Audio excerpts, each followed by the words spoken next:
J'ai beaucoup de mal depuis que mon entreprise a réduit ses effectifs et que j'ai perdu mon emploi. Ma femme, Rebecca, et moi sommes mariés depuis 7 ans et j'ai toujours été en mesure de subvenir à ses besoins. Mais les choses ont changé.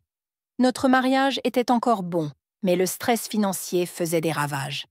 Rebecca n'était pas disposée à trouver un emploi à temps plein pour l'aider, et il était clair que nous devions réduire notre train de vie. Je ne pouvais m'empêcher de me sentir coupable, même si la perte de mon emploi était indépendante de ma volonté. Au cours des premières années de notre mariage, j'ai pu emmener Rebecca en vacances luxueuses et la surprendre avec des cadeaux coûteux. Nous vivions dans une belle maison et notre calendrier social était toujours rempli d'événements et de réunions. Mais aujourd'hui, notre vie n'est plus que l'ombre de ce qu'elle était. Notre maison semblait plus vide, les fêtes étaient moins nombreuses et plus espacées, et les cadeaux plus modestes. Je savais que Rebecca n'était pas satisfaite de ce changement.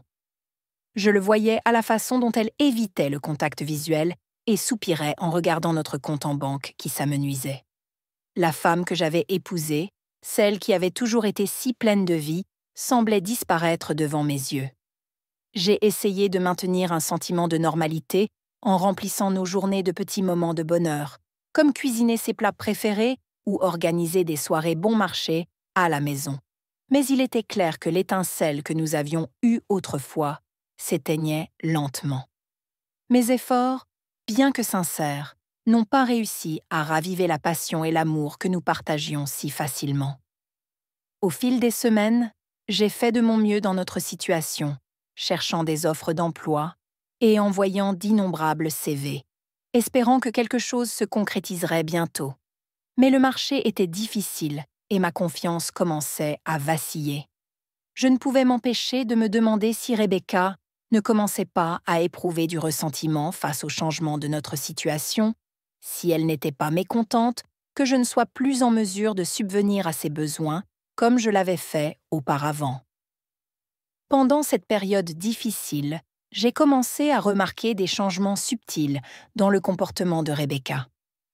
Elle passait de plus en plus de temps sur son téléphone, ses doigts volant sur l'écran tout en envoyant des textos à des personnes qu'elle disait n'être que des amis. Elle a commencé à sortir plus souvent, prétendant qu'elle avait besoin de temps pour elle ou avec ses amis. Lorsqu'elle était à la maison, elle était distante, perdue dans ses pensées ou absorbée par son téléphone.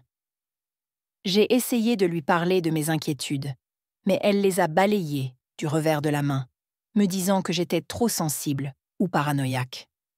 Elle m'a assuré que tout allait bien, qu'elle s'adaptait simplement à notre nouvelle situation, tout comme moi. Mais au fond de moi, je n'arrivais pas à me débarrasser du sentiment que quelque chose n'allait pas. J'ai décidé de puiser dans mes économies et d'engager un détective privé pour enquêter sur ses activités. Cela m'a coûté un peu plus de 5 000 $.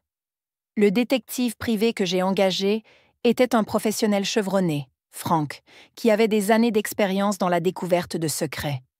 Son attitude calme et ses paroles rassurantes m'ont rassurée, même si je ne me sentais pas à l'aise avec ce que je lui demandais de faire. Je lui ai expliqué ma situation et il m'a assuré qu'il ferait tout son possible pour m'aider à trouver la vérité. Le cœur lourd, je lui ai remis une photo de ma femme et du mari de sa meilleure amie, Mark, que je commençais à soupçonner. Frank s'est rapidement mis au travail. Il a procédé à une vérification approfondie des antécédents de Mark, fouillant dans son passé pour trouver toute information susceptible d'être pertinente. Il s'est avéré que Mark avait des antécédents d'infidélité dans des relations antérieures, ce qui n'a fait qu'alimenter mes soupçons. Alors que l'enquête se poursuivait, Frank a commencé à suivre Rebecca, documentant ses moindres faits et gestes. Il m'appelait pour me tenir au courant, partageant des bribes d'informations qui me laissaient tôt partager entre le désir de connaître la vérité et la crainte de ce qu'elle pourrait être. L'attente était presque insupportable, mais je savais que j'avais besoin de réponses. Dans les semaines qui ont suivi, l'enquêteur a continué à suivre Rebecca, rassemblant des preuves et établissant un calendrier de ses activités. Il a découvert qu'elle passait un temps anormalement long avec Mark, le rejoignant alors qu'elle prétendait être avec des amis, ou faire des courses. Ils étaient souvent vus ensemble dans divers endroits de la ville, et leurs interactions semblaient de plus en plus intimes. Il était difficile d'ignorer les preuves qui s'accumulaient, mais je continuais à espérer qu'il y avait une explication raisonnable au comportement de Rebecca. Je m'accrochais à la conviction qu'elle ne me tromperait jamais, malgré les soupçons qui me tourmentaient. Puis, un jour fatidique, le détective m'a appelé pour m'annoncer une nouvelle qui allait détruire mon monde. Il avait recueilli des images montrant ma femme en train de me tromper, avec le mari de sa meilleure amie. La douleur de la trahison a été comme un couteau dans mon cœur. Je n'arrivais pas à croire qu'elle puisse me faire une telle chose, qu'elle puisse nous faire une telle chose. Notre mariage était censé être un partenariat, mais elle avait trahi cette confiance. Avec des preuves incriminantes en main, je me trouvais à la croisée des chemins. Je pouvais confronter Rebecca et lui demander des explications, ou je pouvais accepter les preuves et m'éloigner de la vie que nous avions construite ensemble. Le poids de la décision était écrasant, mais je savais que je ne pouvais pas vivre dans le mensonge plus longtemps. J'ai décidé de confronter Rebecca, de lui donner une chance de s'expliquer avant de prendre une décision concernant notre avenir. Je l'ai assise et je lui ai dit tout ce que je savais, tandis que son visage pâlissait et que ses yeux se remplissaient de larmes. Elle n'a pas nié l'infidélité, mais m'a supplié de lui pardonner, en disant que c'était une erreur et qu'elle m'aimait toujours. Mais le mal était fait, et je ne pouvais pas lui pardonner. Je me suis senti trahi, humilié et complètement détruit. Ma confiance en elle avait été brisée, et je savais que notre mariage ne serait plus jamais le même. Je lui ai dit que je voulais divorcer, et je l'ai regardé se rendre compte de la réalité de la situation. La douleur et la colère que j'ai ressenties lorsque j'ai découvert la trahison de Rebecca étaient indescriptibles. Je ne pouvais pas la laisser s'en tirer à si bon compte, et j'ai donc décidé de me venger. J'ai fait des copies des preuves incriminantes, et je les ai envoyées à l'autre partie trahie, Lisa. Mais mon plan devait être parfaitement exécuté. Je voulais que le messager livre les papiers du divorce en même temps que l'enveloppe contenant les vidéos. À mesure que le jour approchait, je ressentais un mélange de peur et d'impatience. Je savais qu'une fois la vérité révélée, il n'y aurait pas de retour en arrière possible. Mais je savais aussi que je méritais mieux qu'une épouse infidèle. Mes pensées se bousculaient tandis que je me préparais à l'heure du bilan, mon cœur battant la chamade sous l'effet d'un mélange de peur et de détermination. Le jour arriva enfin, et je regardais de loin un messager s'approcher de notre maison. Il a sonné à la porte et a remis à Rebecca l'enveloppe contenant les papiers du divorce. Ses yeux se sont écarquillés de stupeur lorsqu'elle les a lus, réalisant que son secret avait été découvert. Au même moment, l'assistant du messager m'a appelé pour me confirmer qu'il avait laissé sur le pas de la porte de Marc une grande enveloppe contenant les images incriminées. Ainsi, Rebecca et Marc étaient tous deux démasqués pour leur tromperie. En regardant la scène se dérouler, j'ai ressenti un mélange de tristesse et de satisfaction. C'était la fin de notre mariage, mais aussi le début d'un nouveau chapitre de ma vie, où je pouvais enfin mettre de côté la douleur et la trahison. Notre quartier, autrefois tranquille, s'est rapidement mis à bruisser de ragots et de chuchotements, si bien qu'il était presque impossible d'échapper au regard critique de nos voisins. Rebecca a essayé de me faire passer pour le méchant, affirmant que j'avais été violent tout au long de notre mariage. Cependant, aucune preuve ne venait étayer ces allégations, et le juge a percé à jour ces mensonges. En raison de sa mauvaise conduite conjugale, le juge a décidé qu'elle n'avait pas droit à une pension alimentaire, une petite victoire dans un océan de douleur. Au lendemain du divorce, je me suis retrouvée à recoller les morceaux de ma vie brisée. Je ne voulais plus rien avoir à faire avec mon ex-femme, et je me suis donc attachée à me reconstruire. J'ai quitté la maison que nous partagions, et j'ai trouvé un petit appartement, un nouveau départ dans un nouvel environnement. Au fur et à mesure que j'avançais, j'ai appris que la meilleure amie de Rebecca, Lisa, avait également divorcé de Marc et déménagé. Il semblait que nos vies autrefois heureuses avaient été détruites par la tromperie et la trahison. Lentement mais sûrement, j'ai commencé à reconstruire ma vie, étape par étape. Je me suis concentrée sur ma carrière et j'ai finalement trouvé un nouvel emploi qui a ravivé ma passion pour mon travail.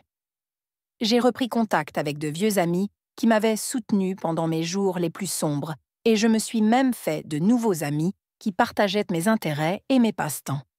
Au fil des jours, des semaines et des mois, j'ai commencé à guérir de la douleur causée par l'échec de mon mariage. Cela n'a pas été facile, mais chaque jour qui passait me rendait plus forte et plus résistante. J'ai commencé à me concentrer sur mon bien-être en m'engageant dans des activités qui m'apportaient joie et paix. Je me suis inscrite à un cours de cuisine, découvrant la satisfaction de créer de délicieux repas à partir de rien. Un soir, j'ai participé à un groupe de soutien local pour les personnes ayant vécu un divorce et j'ai trouvé du réconfort dans les expériences partagées des autres. J'ai réalisé que je n'étais pas seule dans mon parcours. En écoutant leurs histoires et en partageant les miennes, j'ai commencé à ressentir un sentiment de camaraderie et de compréhension. Au fil du temps, j'ai compris que le fait de conserver le ressentiment et la colère que j'éprouvais à l'égard de mon ex-femme ne faisait que me nuire. J'ai décidé que la meilleure façon d'aller de l'avant était de lui pardonner ses transgressions. Cela n'a pas été facile, mais à la fin, j'ai réussi à me débarrasser de la colère et du ressentiment qui m'habitait. La douleur du passé étant derrière moi, j'ai commencé à regarder l'avenir avec un regain d'espoir et d'optimisme. Je savais que j'avais la force de relever tous les défis que la vie me réservait, et j'étais enthousiasmée par les possibilités qui s'offraient à moi. Au fur et à mesure de ma guérison, j'ai rencontré de nouvelles personnes et noué de nouveaux liens. J'ai fini par retrouver l'amour. Un amour fondé sur la confiance, le respect et une profonde compréhension des leçons que j'avais tirées de mon passé.